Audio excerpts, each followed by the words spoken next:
سے کروں سامنا گر رہا ہوں ذرا تھامنا کل جہاں مشکلوں میں گھرا سوزے دل کی کریں کیا خوش آمدید کہتے ہیں آپ کو علماء اکرام ہمارے ساتھ یہاں پر موجود ہیں علامہ لیاقت حسین اظہری صاحب علامہ اکرام حسین صاحب اللہ بہت نوازش مفتی اکمل صاحب علامہ محمد رضا داؤدانی صاحب سب کا بہت بہت شکریہ سوالات لوگوں کے بہت سارے ہیں تو میں کوشش کرتا ہوں کہ ہم انشاءاللہ کم وقت میں زیادہ سے زیادہ سوالات کر سکیں انشاءاللہ علامہ لیاقت حسین اظہری صاحب ایک سوال یہ ہے کہ رمضان المبارک میں لوگ عمرے پر جاتے تھے اس کے لیے لوگوں نے پیسے جمع کیے ہوئے ہوتے ہیں انفارچونیٹلی اس دفعہ اس انداز سے معاملات نہیں ہو سکے وہ کہتے ہیں اب یہ آپشنز ہمارے سامنے دو ہیں یا تو ضرورت مند لوگ اس دفعہ بہت زیادہ ہیں تو وہ عمرے کے جو پیسے رکھے تھے وہ دے دیں کسی ضرورت مند کو تو اچھا ہے یا اب وہ چونکہ عمرے کی ہی نیت سے بچائے تھے تو بس اس کو ویسے ہی سیف رکھنے چاہیے جب بھی عمرہ ممکن ہو سکے تب ان پیسوں کو وہیں استعمال کریں بہت شکریہ بسم اللہ الرحمن الرحیم دیکھیں حج کے لیے پیسے رکھے ہوں یا عمرے کے لیے پیسے رکھے ہوں جی جی یا کسی بھی کار خیر کے لیے پیسے رکھے ہوں ایک تو سب سے پہلے ضمناً کی بات سماعت فرما لیجیے عمومی طور پہ لوگ پوچھتے ہیں اس وقت یہ کہ ہم نے حج کے لیے بچی کی شادی کے لیے مکان کے لیے گاڑی لینے کے لیے ضروریات کے لیے پیسے رکھے ہوئے تھے ایک تو اس پر یہ ہے کہ زکوٰۃ ادا ہوگی اچھا جب تک وہ اس شیپ میں تبدیل نہ ہو جائے کہ مکان بنا لیتے گاڑی لے لیتے خرچ کر لیتے اب چونکہ موجودہ شیپ میں یہ ہے کہ ابھی نہیں کیا تو ایک تو زکوٰۃ ہوگی دوسرا یہ جو اسپیسیفک آپ نے پوچھا ہے اس حوالے سے کہ میں عمرے کے لیے پیسے رکھے ہوئے تھے یہ حالات پیدا ہو گئے تو میں سمجھتا ہوں کہ ان حالات کے اندر یہ غربا کی مساکین کی جو مدد کریں گے اور اتنی مشکلات کے حالات ہیں اللہ تبارک و تعالی آپ کو بہت عمروں کا ثواب عطا فرمائے اور کئی روایات ایسی ملتی ہیں کہ حج کے لیے پیسے رکھے ہوئے تھے اور کسی غریب کی مدد کر دی کسی غریب کی مشکل کو دور کر دیا وہ حج پر نہیں گئے لیکن اللہ تبارک و تعالیٰ کی طرف سے ان کے حج کو قبول و منظور فرما دیا گیا تو یہ تو ایک ایسا کام ہے ایسے حالات ہے کہ میں سمجھتا ہوں کہ آپ بلا دریغ خرچ کیجئے اللہ آپ کو اجر عطا فرمائے جزاک اللہ بالکل ٹھیک اب مفتی اکمل صاحب یہ جو کورونا کی صورت میں صورتحال ہے ایک سوال یہ آیا کہ اس کو اس طرز کا عذاب قرار دینا جس طرح پچھلے اقوام پر آیا تھا انبیاء کی نوح علیہ السلام کی قوم میں یہ تو ٹھیک یعنی سوال کی صورت میں ہے کہ نہیں ہے نا اس لیے کہ آپ علماء کرام سے ہم نے سنا ہے کہ سرکار دو عالم صلی اللہ علیہ وآلہ وسلم کی امت پر اس طرز کا عذاب نہیں آ سکتا تو یہ ٹھیک ہے ایسے ہی ہے جی بالکل ایسا ہی ہے بسم اللہ الرحمن الرحیم بالکل ایسا ہی ہے ما کان اللہ لیعذبہم وانت فیہم اللہ تعالیٰ نے واضح طور پہ قرآن میں فرمایا کہ حبیب جب تک آپ ان کے درمیان موجود ہیں انہیں اجتماعی عذاب میں مبتلا نہیں کیا جائے گا ہماری امت اس اجتماعی عذاب سے محفوظ ہے یہ ہمیشہ اجتماعی عذاب جو ہے نا نبی کی دعائے ضرر کے جواب میں ہوا ہے وہ بھی اللہ کے حکم سے جب قومیں بالکل اپنے آخری حد تک پہنچ گئیں تو اللہ تعالیٰ نبی کو اجازت دیتا ہے وہ اپنی مخصوص دعا کرتا ہے اور اس کے جواب میں عذاب آتا ہے اور ہمارے نبی کریم صلی اللہ علیہ وسلم نے فرمایا کہ ہر نبی نے اپنی وہ دعا دنیا میں مانگ لی اور میں نے وہ دعا اپنی امت کے لیے بروز قیامت بچا کر رکھی ہے تو ہماری امت کبھی اجتماعی عذاب میں مبتلا نہیں ہوگی اور اس میں مسلمان ہی نہیں کافر بھی فائدہ حاصل کرے گا کہ وہ بھی اجتماعی عذاب سے کبھی تباہ نہیں ہوگا اچھا تو پھر اس کو اس طرز کا عذاب قرار دینا کہ وہ غلط ہے جہالت تو بالکل جہالت ہے بالکل صحیح بالکل صحیح رضا داؤدانی صاحب ابھی سوشل میڈیا کا زمانہ ہے ظاہر ہے اس حوالے سے بہت سارے سوالات آتے ہیں ایک سوال یہ کہ فیک پروفائل بنانا میں رضا داؤدانی نہیں ہوں لیکن میں رضا داؤدانی کے نام سے ٹویٹر پر ایک اکاؤنٹ بنا کے ٹویٹ کرتا ہوں لوگوں کو میں کہتا ہوں اٹس کول فیک پروفائل ہے تو چلتا رہتا ہے اور تاکہ لوگ سمجھیں کہ واقعی میں رضا داؤدانی ہوں اور اس طرح کی تو یہ فقہی اعتبار سے ایک بالکل حرام ایک چیز اس میں کوئی شک تو نہیں ہے بسم اللہ الرحمن الرحیم بالکل یعنی اگر جھوٹ کے زمرے میں جھوٹ کے زمرے میں آئے گا بلکہ دھوکہ دہی میں بھی آئے گا جی یعنی ایک وہ شخص کے جو دوسرے کا پروفائل اپنے نام سے چلا رہا ہے یا کسی اپنا پروفائل دوسرے کے نام سے چلا رہا ہے دونوں صورتوں میں ٹھیک ہے یہ تو فراڈ ہے رائٹ اور ہیکنگ اگین وہ کہتے ہیں جی میں بڑا اسمارٹ ہوں میں ہیک کر سکتا ہوں لوگوں کے آئی ڈیز اور یہ تو بالکل ایسا ہی ہے کہ جیسے کسی کے گھر میں جا کر چوری کر لینا آپ کہیں میں بڑا ماہر ہوں میں چوری آرام سے کر سکتا ہوں کوئی بات نہیں ہوئی یعنی اس کے اوپر تو فخر کا موقع نہیں ہے کیونکہ لوگ اب اس کو جو ہے وہ ایک صلاحیت گردانتے ہیں نہ کہ چوری یا دھوکہ دہی صلاحیت کی آپ بات کریں تو قتل کرنا بھی صلاحیت ہے شراب بنانا جو ہے اس کے اندر بھی صلاحیت انوالو ہوتی ہے چوری جو ہے اس کے اندر بھی صلاحیت انوالو ہوتی ہے ڈاکہ ڈالنے میں بھی بڑی صلاحیت انوالو ہوتی ہے اگر اس کو بھاگنا پڑے تو بہت تیزی کے ساتھ وہ بھاگے گا تو اتنی اسپیڈ ہونی چاہیے تو صلاحیت تو ہے صلاحیت سے انکار نہیں، صلاحیت کی نوعیت ڈیجیٹل ہو جانے سے وہ حلال نہیں ہو جاتی نا، لیکن صلاحیت کی وجہ سے وہ عمل صالح نہیں بنے گا. واہ واہ واہ واہ، صحیح، ٹھیک. اور علامہ اکرام صاحب، یہ باہر کے ممالک میں یہ زیادہ ہوتا ہے کہ جب ڈاکٹرز کو یہ لگتا ہے کہ اب اس مریض کا بہت مشکل ہے تو پھر اکثر ان کے گھر والے ہی کہہ دیتے ہیں کہ بس پھر آپ، میں خود جانتا ہوں اپنے ایک ایسے عزیز کو کہ جنہوں نے پھر اپنے ہاتھ سے ہی، پتہ نہیں ڈاکٹر کے کہنے پر کیوں، اپنے والد صاحب کو انجیکشن لگا دیا کہ بس اب، چونکہ ڈاکٹر نے کہا تھا کہ اب دیکھو یہ تکلیف ہے، ایک لمحہ مزید تکلیف ہے، انہوں نے واپس نہیں آنا. یہ فقہی اعتبار سے ٹھیک ہے یا نہیں؟ انسان کو آخری دم تک کوشش کرنی چاہیے، جب تک آخری سانس اس کا نکل نہ جائے بحکم خدا تب تک آپ کو ایفرٹ کرنی چاہیے. اعوذ باللہ من الشیطان الرجیم، بسم اللہ الرحمن الرحیم. بالکل یہ بات دیکھنے میں آتی ہے، اور جب بھی یو کے جانا ہوتا ہے تو وہاں اکثر و بیشتر یہ سننے میں آتا ہے کہ ڈاکٹرز جو ہے وہ اپنی یوں صحیح کہ صلاحیتیں ایک ایسے شخص پر صرف کرنے سے کتراتے ہیں کہ بھائی اب اس پر محنت کا کوئی نتیجہ نہیں ہے، تو وہ اسے انجیکشنز وغیرہ دے دیے جاتے ہیں. بہرحال شرعی اعتبار سے تو اس کی اجازت نہیں دی جا سکتی، اور اسے اس تناظر میں ضرور دیکھنا چاہیے کہ جیسے یہ آخری وقت کی جو تکالیف ہیں وہ صاحب ایمان کے لیے بطور خاص اس کے گناہوں کا کفارہ اور ذریعہ بن رہی ہوتی ہیں. تو جیسے جیسے وہ جتنی تکلیف وہ دنیا میں برداشت کرتا ہے تو اللہ رب العزت اس تکلیف پر اسے اجر دے رہا ہوتا ہے. اب اگر اولاد یہ سمجھے کہ بھائی اب بہت ہو گیا، بہت محنت کر لی، بہت کوشش کر لی، بہت پیسہ لگا لیا، تو یہ سب کچھ ذہن میں رکھ کر اگر کوئی ایسا عمل کرتا ہے تو کسی طور پر اس کی اجازت نہیں دی جا سکتی، بلکہ اسے آخری لمحے تک اور آخری وقت تک ہر طور پر اسے اس کے لیے کوشش کرنی ہوگی کہ وہ اپنے والدین کی صحت کے انتظام اور اہتمام کے لیے کوشش کرے، اور اس طرح کی اجازت شریعت. لیکن علامہ صاحب اب اللہ نہ کرے اگر اختیار میں نہ ہو پھر تو الگ بات ہے نا. مثلاً اب اس وقت جب میں آپ سے بات کر رہا ہوں دنیا کے کئی ممالک میں ہے یہ صورتحال، ترقی یافتہ ترین ممالک میں مریض 500 ہے، وینٹیلیٹر 50 ہے، تو ڈاکٹر ہی یہ کہہ رہا ہے کہ نہیں اس کا بچنے کا چانس 50% ہے، اس کا 30% ہے، تو میں 30% والے کو تو میں اس کا وینٹیلیٹر اتار رہا ہوں اور اس کو لگا رہا ہوں، اس کو مر جانے دو. تو اس میں تو آپ کچھ نہیں،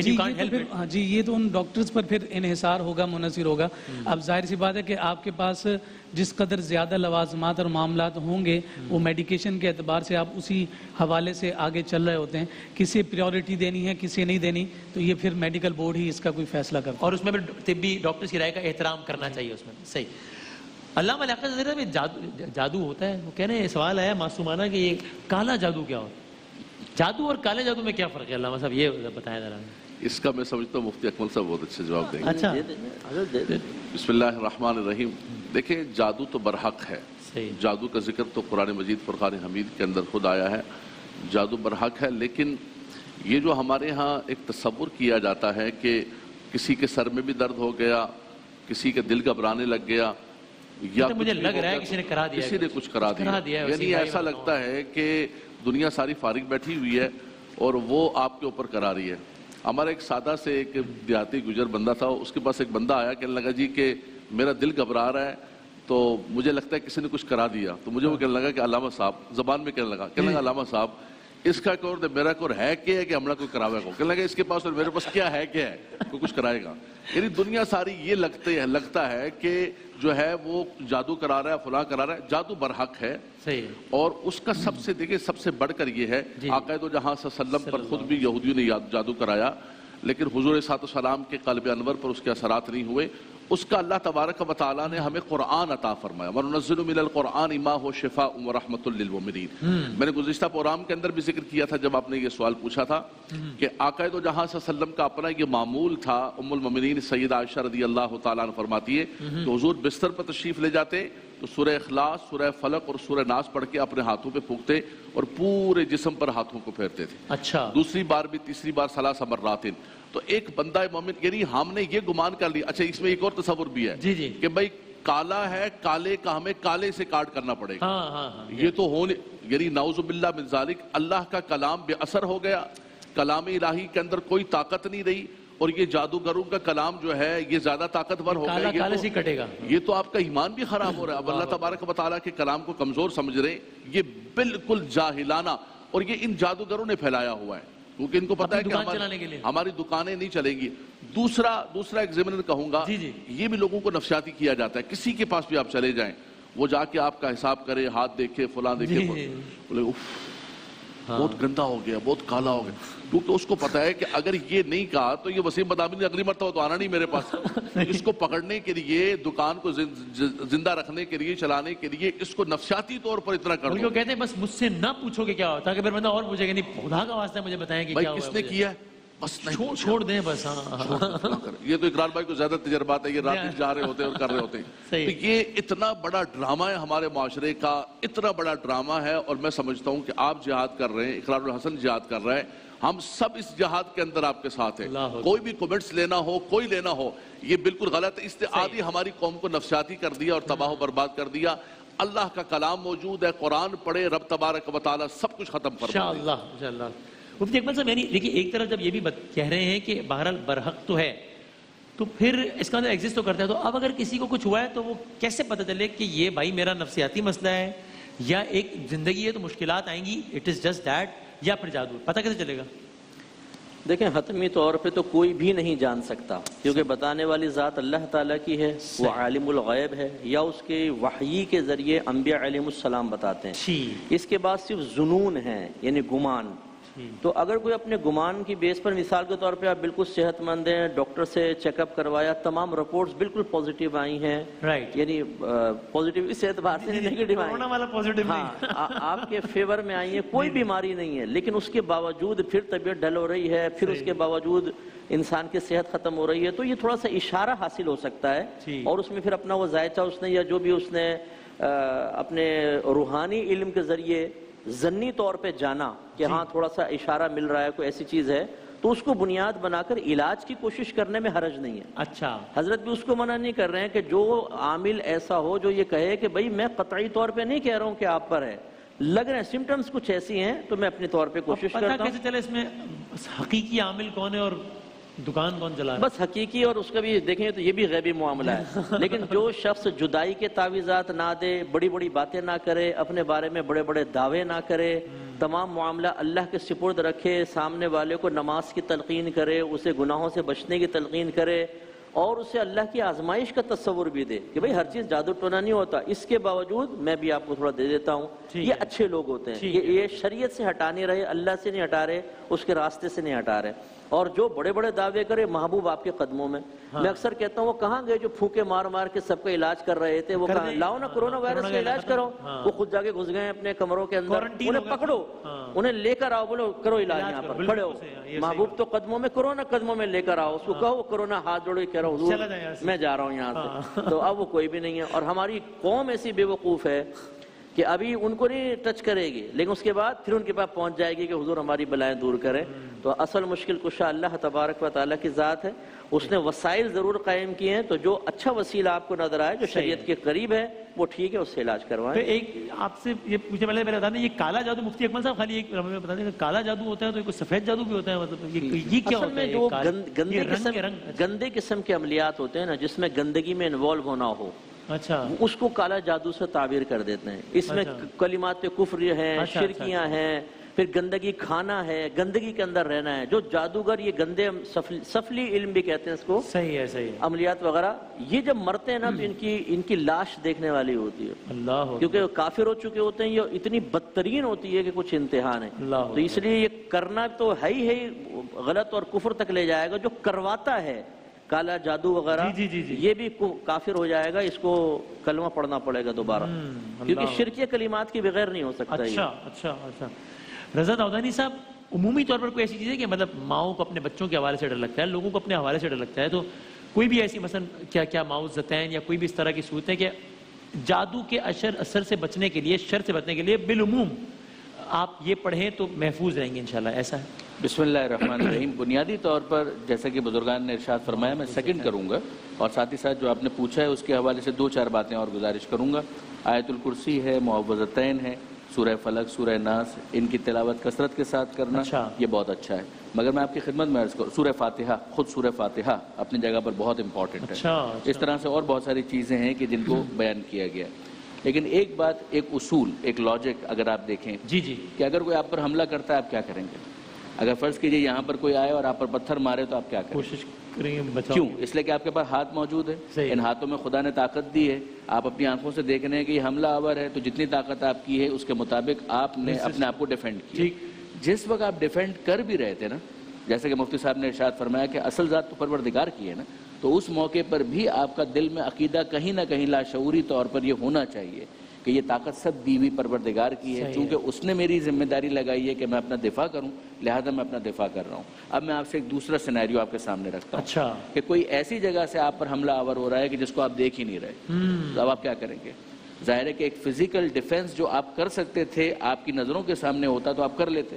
وہ تو پاسبل نہیں ہے، اس لیے کہ وہ چھپ کر کہیں سے کوئی حملہ آور حملہ کر رہا ہے۔ یہ وہ موقع ہے کہ جہاں پر سوائے تفویض الامر الی اللہ کے اور کوئی دوسرا آپشن ہی نہیں۔ افوض امری الی اللہ ان اللہ بصیر بالعباد، کہ میں اپنا معاملہ اللہ کے سپرد کرتا ہوں، یقیناً اللہ اپنے بندوں کو دیکھ رہا ہے، وہ اپنے بندوں کے بارے میں بصیر ہے، دقیق ہے، لطیف ہے، حساب رکھنے والا ہے۔ یہ وہ منزل ہے کہ جہاں پر اخلاقی طور پر انسان اندر سے قوت کا احساس کرتا ہے۔ یہ اگر انٹرنل باطنی اسٹرینگتھ اس کے اندر آ گئی، اب وہ اگر آیت الکرسی پڑھے گا نا تو اس کا نتیجہ بھی کچھ اور ہوگا۔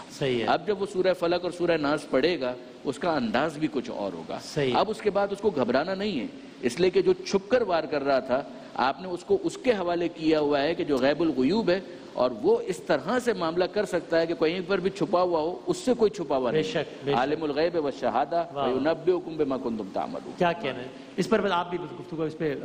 تمام کرتے ہیں۔ جی سیر حاصل گفتگو ہو گئی ہے، اور وظائف کے حوالے سے بھی داؤدانی صاحب نے ذکر سوری اگر معذرت آخری کنکلوڈ کرتے بتا دیجیے گا، جادو اور سحر میں کوئی فرق ہوتا ہے؟ سحر میں اور جادو میں یا ایک ہی؟ جی معنوی اعتبار سے کوئی فرق نہیں ہے، یہ ایک ہی چیز کہلاتی ہے، اور اس کے انداز مختلف ہو سکتے ہیں لیکن یہ مترادفات میں سے اس میں ایسی کوئی بات ٹھیک ہے۔ میں صرف اس میں ایک جملہ کہوں گا، جیسے کہ وظائف کے حوالے سے گفتگو کی، حضرت شاہ عبدالحق مقدسی دہلوی رحمۃ اللہ تعالیٰ علیہ کے خاندان میں، پھر آگے چلتے چلتے خاندان مجدیہ کے اندر بھی یہ 80 آیات قرآن مجید فرقان حمید کی، جن کو اب آیات منزل کے نام سے چھاپا جاتا ہے۔ اچھا، بہت پرانی، سینکڑوں سال پرانی، یہ سحر کے لیے، جادو کے لیے، ٹونے کے لیے، آسیب کے لیے قرآن ہے نا، قرآن سے بڑھ کر کون سی شفا ہو، قرآن سے بڑھ کر کون سی طاقت ہے؟ تو یہ 80 آیات پرانے بزرگ ہمیشہ یہ دیا کرتے تھے، جو آیات منزل کے نام سے نیٹ پر بھی موجود ہیں۔ خاندان مجدیہ کی طرف سے اس کو پڑھیں، صبح و شام پڑھیں، اللہ تبارک و تعالیٰ برکت عطا فرمائے گا۔ وقت مگر اس پر بھی آپ بتا دیجیے گا کہ وہی جو علامہ صاحب نے کہا کہ اگر کسی کو یہ شک میں مبتلا ہو جائے کہ اس نے مجھ پر جادو کرا ہے، اب یہ کسی کے پاس جائے کہ اب میں بھی جادو کا بدلے میں جس پر جادو ہی کرواؤں، تو اس عمل کی بھی کسی طور پہ حوصلہ افزائی تو نہیں کی جا سکتی؟ بالکل اس کو اپریشیٹ نہیں کیا جا سکتا، کسی طرح سے اس کی حوصلہ افزائی نہیں کی جائے گی، نہ ہی اسے جائز قرار دیا جائے گا۔ جیسا کہ مفتی اکمل صاحب نے فرمایا کہ جیسے کرنے والے پر وبال ہے، اسی طرح سے کروانے والا جو ہے اس پر بھی وبال ہے، اور وہ دونوں برابر کے مجرم ٹھہریں گے۔ اور اگر اس کی تعبیر یہ تھی کہ بھائی جس طرح فزیکلی اگر کوئی اٹیک کرتا ہے تو آپ سیلف ڈیفنس میں آپ بھی پھر جو چاہیں وہ کر سکتے ہیں نا اپنا کو بچانے کے لیے، لیکن اس نے مجھ سے جادو کروا دیا، میں بھی جادو کا کارڈ جادو سے ہی ہے۔ جی وہ کریں گے نا کہ جس کی شرعی اعتبار سے آپ کو اجازت دی جائے گی۔ ہمارے علماء، ہمارے اسلاف نے بہت اچھے اچھے وظائف اور بہت جاندار قسم کے عمل قرآن اور سیرت سے ہمیں بیان کیے ہیں، ہم اس کے ذریعے سے اپنا دفاع بھی کریں گے اور اس دفاع کے نتیجے میں اپنے آپ کو بچانے کی کوشش بھی کریں گے۔ بالکل، جزاک اللہ، بہت شکریہ تمام علماء کرام کا۔ ایک وقفہ لیتے ہیں انشاءاللہ اور ہمارا نیکی کا سیگمنٹ ہے وقفے کے بعد انشاءاللہ۔ رمضان یوں آ گیا بن کے رحمت یہ پھر چھا گیا، کیسے تجھ سے کروں سامنا، گر رہا ہوں ذرا تھامنا، کل جہاں مشکلوں میں گھرا